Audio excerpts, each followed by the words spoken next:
Hi friends, ನಾನೀಗ Andhra style mirchi bajji ಮಾಡುವ ವಿಧಾನ ತೋರಿಸ್ಕೊಡ್ತಾ ಇದ್ದೀನಿ.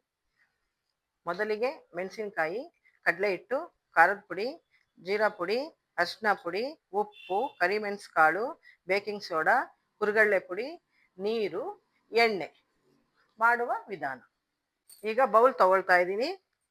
ಅದಕ್ಕೆ 4 ಸ್ಪೂನ್ ಕಡಲೆ ಹಿಟ್ಟು ಹಾಕ್ತಾ ಇದ್ದೀನಿ. ಇದು ಬಂದು ಒಂದು 6 ಮೆಣಸಿನ್ಕಾಯಿಗೆ ಆಗುತ್ತೆ. ಆಮೇಲೆ ಚಿಲ್ಲಿ ಪೌಡ್ರು ಅರ್ಧ ಸ್ಪೂನ್ ತಗೊಳ್ತಾ ಇದ್ದೀನಿ.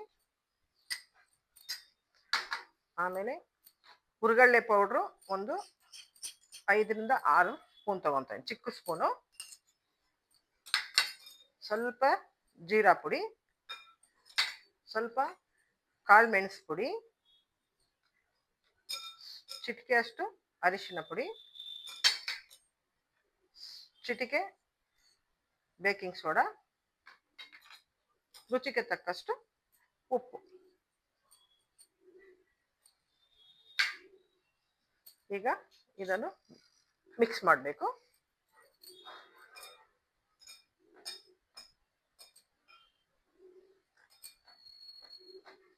ಗಂಟಿಲ್ದಿರೋ ಥರ ಎಲ್ಲ ಮಿಕ್ಸ್ ಮಾಡ್ಕೋಬೇಕು.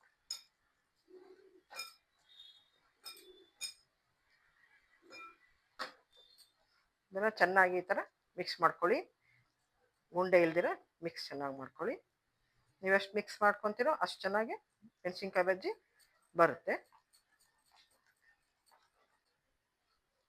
ನೋಡಿ, ಈ ಥರ ಬರಬೇಕು. ಈ ಥರ ಬಂದಾಗ ಇದು ಕರೆಕ್ಟಾಗಿ ಬಂದಿದೆ. ಈಗ ಬಾಣಲಿ ಇಡ್ತಾ ಇದ್ದೀನಿ. ಈಗ ಎಣ್ಣೆ ಹಾಕ್ತಾ ಇದ್ದೀನಿ. ಮೆಣಸಿನ್ಕಾಯಿ ಮುಳುಗುವಷ್ಟು ಎಣ್ಣೆ ಹಾಕ್ತಾ ಇದ್ದೀನಿ.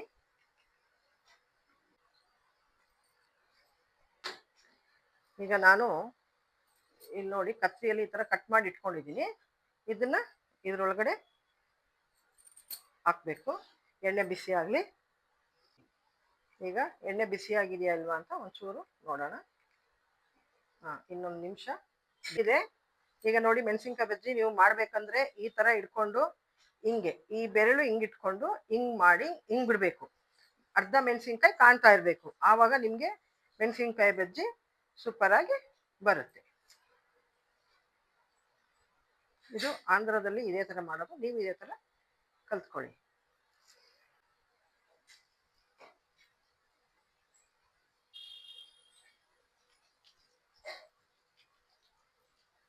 ಹಿಂಗೆ ಮಾಡ್ಕೊಳ್ಳಿ. ಈಗ ಇದನ್ನು ಹಿಂಗೆ ತಿರುಗಿಸ್ಕೊಳ್ಳಿ.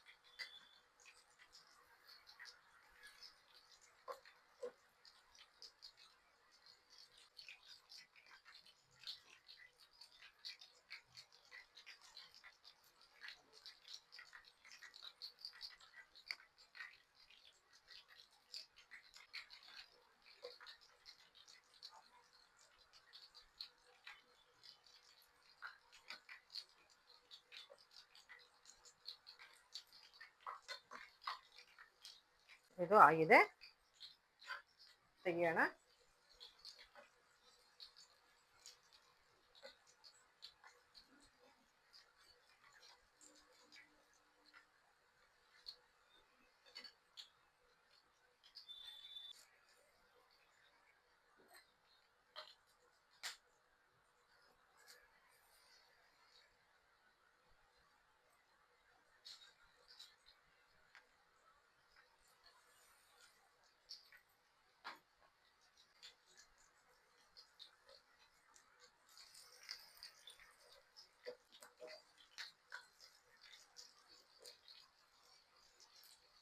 ತಗೊಳ್ಳಿ, ಆಂಧ್ರ ಮಿರ್ಚಿ ಬಜ್ಜಿ ರೆಡಿಯಾಗಿದೆ. ಚಳಿಗೂ ಅದಕ್ಕೂ ತುಂಬ ಚೆನ್ನಾಗಿರುತ್ತೆ. ನಿಮಗೆ ಈ ರೆಸಿಪಿ ಇಷ್ಟ ಆಗಿದ್ದರೆ ಲೈಕ್ ಮಾಡಿ, ಸಬ್ಸ್ಕ್ರೈಬ್ ಮಾಡಿ. ನಮಸ್ಕಾರ.